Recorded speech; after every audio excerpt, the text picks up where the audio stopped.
रत्नागिरी नगर परिषदेची निवडणूक जाहीर झालेली आहे आणि आता 2 तारखेपासून हा सगळा आमचा पदयात्रेचा हे सुरू झालेला आहे आणि सोमवारी 17 तारखेला सर्वत्र महाराष्ट्रामध्ये उमेदवारी अर्ज भरण्याचा अंतिम दिवस आहे। शासनाचे निवडणूक आयोगाचे मी आभार मानतो की आज शनिवार आणि रविवार अशा सुट्टीचा दिवस असताना पण नामांकन पत्र भरण्याकरता त्यांनी आज कालावधी दिलेला आहे आणि संपूर्ण महाराष्ट्रामध्ये पंचायत राज व्यवस्थेच्या माध्यमातून सर्व नगर परिषद आणि नगरपंचायतीच्या निवडणुका होऊ घातलेल्या आहेत आणि रत्नागिरीमधली नगर परिषद ही शिवसेना उद्धव बाळासाहेब ठाकरे पक्षाच्या नेतृत्वाखाली महाविकास आघाडीच्या माध्यमातून आम्ही लढवण्याचा संकल्प केलेला आहे आणि त्यामुळे रत्नागिरीकरांना आज बदल हवा आहे, रत्नागिरीकरांना तरुणाई पाहिजे आहे आणि त्यामुळे रत्नागिरीच्या सगळ्या एकंदरीतच विकासाची जी काय अवस्था आहे त्यामुळे रत्नागिरीकर आज त्रस्त आहे। रस्ते नाहीत, पिण्याच्या पाण्याची चांगल्या प्रकारची सुविधा नाही, असे कितीतरी विषय आज या ठिकाणी सांगता येतील आणि त्यामुळं शिवसेना उद्धव बाळासाहेब ठाकरे पक्षाच्या वतीनं आदरणीय उद्धव साहेबांच्या आशीर्वादानं आम्ही सगळी मंडळी महाविकास आघाडीची याच्याकरता सज्ज आहोत आणि आम्हाला महाविकास आघाडीची जागा वाटपाची कशी असणार आहे? महाविकास आघाडीच्या जागा ह्या त्या ठिकाणी सगळे पदाधिकारी बसून ठरणार आहेत। सोमवारी या संदर्भातला अंतिम निर्णय होईल आणि त्याप्रमाणे आम्ही एकत्रित सगळे उमेदवारी अर्ज भरणार आहोत।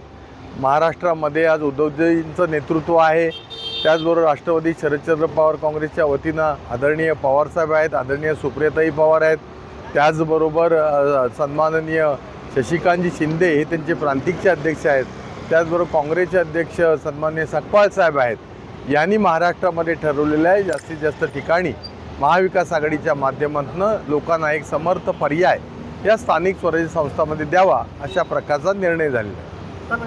कोणते मुद्दे घेऊन आपण निवडणूक लोकांना प्रामुख्यानं हा विकास पाहिजे आहे। ज्या स्थानिक स्वराज्य संस्थांच्या ज्या काही सुविधा असतात त्याच्यामध्ये ड्रेनेज सिस्टीम असेल, कचरा असेल, स्वच्छता असेल, त्याचबरोबर चांगले रस्ते हवे असतील, उद्यानं चांगल्या प्रकारची पाहिजेत, क्रीडांगणं चांगली पाहिजेत।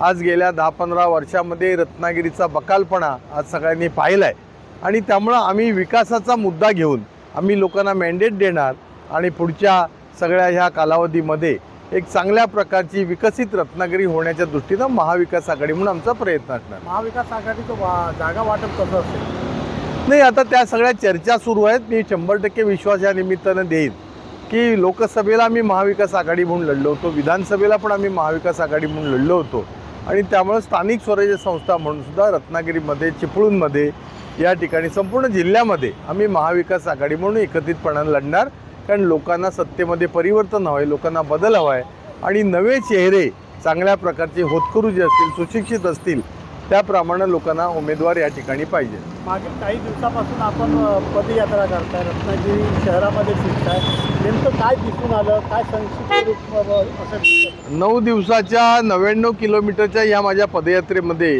2 नोव्हेंबरपासून साधारणपणे 11 नोव्हेंबरपर्यंत ही माझी पदयात्रा चालली। 99 किलोमीटर मी दर दिवशी साधारणपणे 9-10 किलोमीटर अशा प्रकारे या ठिकाणी सकाळी 2 तास, संध्याकाळी 3 तास आज पदयात्रेमुळे या सगळ्या शहराची मला परिस्थिती पाहता आली। गाडीतून जाणं, अन्य मोठ्या ताफ्यातून जाणं, याच्यामध्ये ह्या रत्नागिरीच्या समस्या कळत नाहीत।